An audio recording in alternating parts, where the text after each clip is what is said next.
The morning sun spilled across my kitchen table, catching the edge of my coffee mug and casting a golden glow over the marble countertop. I should have been thinking about my quarterly report, the one my team was expecting in 2 hours, but my phone wouldn't stop buzzing. 3 missed calls from Mom, 2 from Dad, and 1 from my sister, Megan. My stomach tightened the way it always did when her name flashed across my screen. It didn't matter that I was sitting in my silk blouse, makeup perfectly done, my son's lunch already packed for school. The past had a way of creeping in, uninvited, unannounced, like the faint trace of perfume that still haunted me some days. I hesitated, thumb hovering over the screen. Then a text appeared. "Family dinner tonight. Everyone's coming. You should too." For a moment, I just stared at it, my heart thudding louder than the hum of the espresso machine. It had been 4 years since the last time we were in the same room. 4 years since Megan leaned over my toddler with that perfume bottle. 4 years since my parents laughed while my baby cried in my arms. I took a slow breath, set my coffee down, and caught my reflection in the oven door, calm, composed, successful.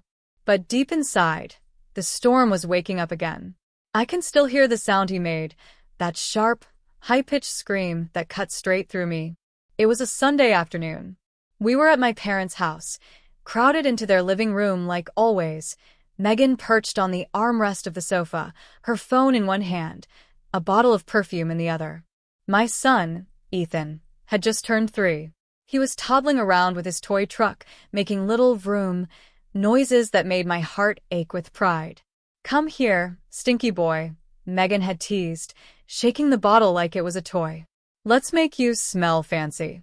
Before I could react, she pressed the nozzle and a fine mist shot straight into his face. He dropped his truck. The scream that followed was raw and animal, his little hands clutching at his eyes as he stumbled blindly toward me. "Oh my God." I grabbed him, trying to wipe his face with my sleeve while he thrashed and sobbed. "What is wrong with you, Megan?" Across the room, my parents didn't even get up. Dad chuckled under his breath.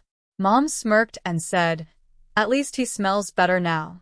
Something inside me cracked that day. I remember running to the bathroom, splashing his face with water, whispering that he was okay, even as my own tears mixed with his. My hands wouldn't stop shaking. I wanted anyone to take it seriously. But when I came out, Megan was laughing like it was a TikTok prank gone right. "You're overreacting," Mom said, rolling her eyes. That night, after I finally got Ethan to sleep, I sat in my car in their driveway with the engine off. I felt like a ghost, unseen, unheard, unimportant. And then I remembered what my grandmother once told me, years ago before she passed. "Baby, you can't keep standing in the fire and wondering why you're burning." So I left. I didn't slam the door, didn't yell. I just picked up my son, buckled him into his car seat, and drove away. And this time I didn't come back. I didn't have a plan when I drove away that night. Just a packed diaper bag, a sleepy 3-year-old, and a heart that felt both broken and strangely free. The first few weeks were rough.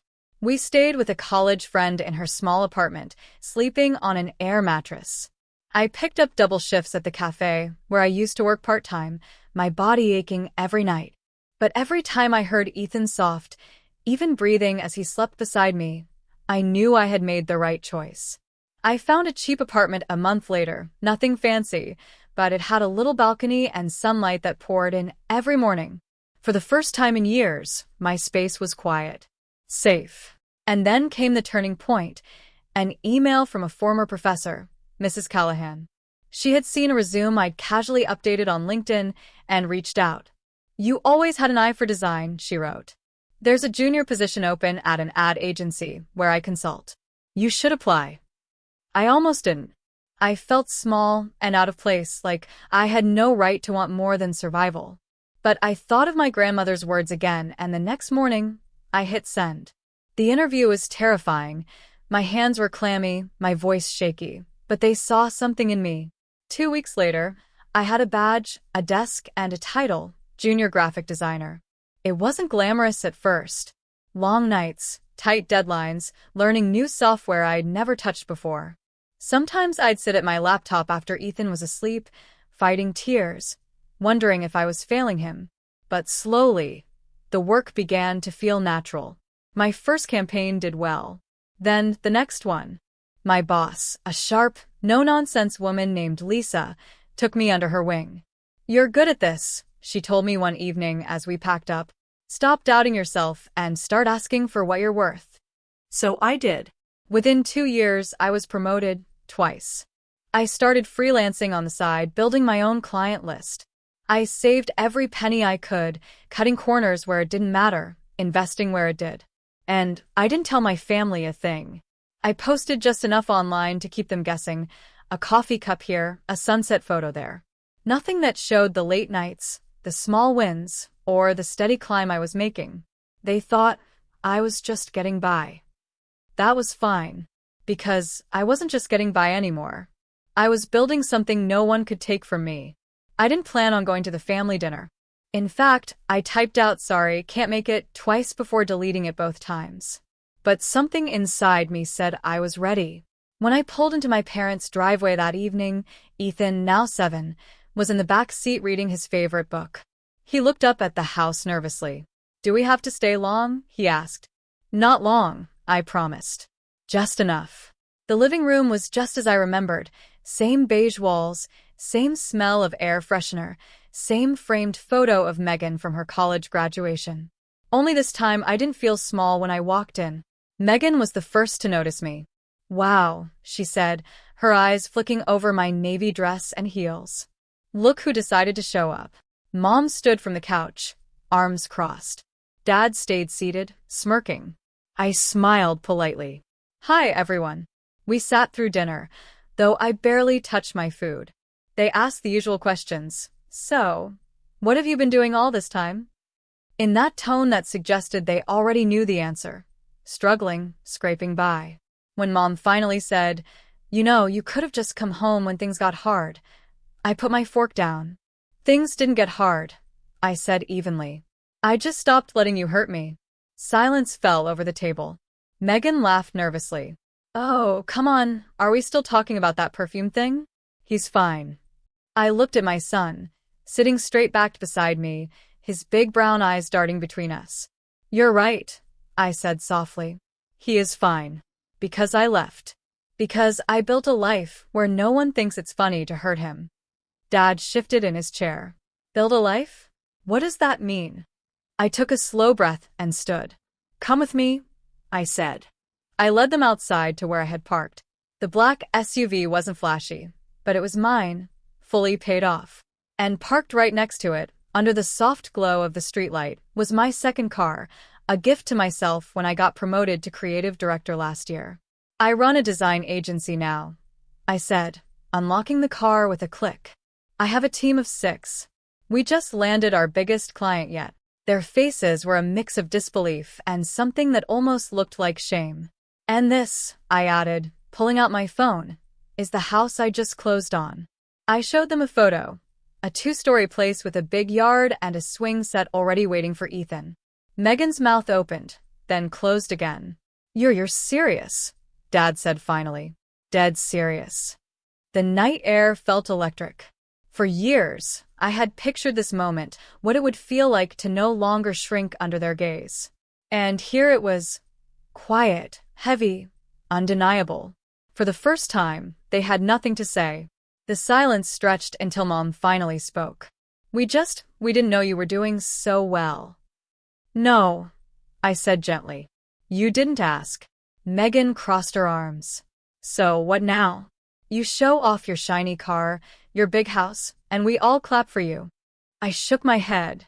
"No. This isn't about clapping. This is about deciding what kind of family my son grows up knowing." Dad cleared his throat. "You can't just erase family." "I'm not erasing anyone," I said. "But I'm not exposing Ethan to the same cruelty I grew up with. If you want to be in our lives, there are conditions." Mom bristled. "Conditions?" "Yes." My voice was calm, but steady. "Megan, you will apologize to Ethan, not a joke, not a half smile, a real apology for what you did. And you will get help for whatever makes you think hurting a child is funny." Megan's face flushed. She looked like she wanted to argue, but something in my tone must have stopped her. Mom, Dad, I continued, you will acknowledge what happened that day was wrong. No minimizing. No laughing it off. And if you ever make my son feel unsafe again, this will be the last time you see him. The words hung heavy in the cool night air. This is harsh, Dad said quietly. This is boundaries, I corrected. Something we've never had in this family. I saw Ethan watching me from the car window, his little hand pressed against the glass. For him, I stayed strong. You want to be part of this new life I built? I said finally. Then you come in with respect, or you don't come in at all. For a moment, no one spoke. Then Megan dropped her gaze to the ground. I'm sorry, she muttered. Say it to him, I said. She nodded reluctantly. I will. Mom's face had softened, her eyes shining. Maybe we do have some things to work on, she admitted. Yes, I said softly. You do. And so do I. But this time, we do it on my terms. The next weekend, they came to my apartment, not for dinner, not for a fight, but to talk. Megan knelt in front of Ethan first. I'm sorry for what I did when you were little, she said, her voice surprisingly steady. I scared you, and that wasn't okay. Ethan glanced at me, and I nodded. He gave a small smile. It's okay, he whispered, then went back to building his Lego tower. For the first time, I saw something in Megan's face that looked like humility. Mom and Dad sat on the couch, quieter than I had ever seen them. Mom spoke carefully, as if choosing each word. We were wrong to laugh. We thought we were making light of things, but we hurt you. And him. I exhaled slowly, tension I didn't realize I was still carrying leaving my body. Thank you for saying that, I said. It didn't fix everything overnight, but it was a start. A few weeks later, we moved into our new house. On our first night there, after tucking Ethan into his new bed, I sat on the porch steps with a glass of wine, holding the locket my grandmother gave me.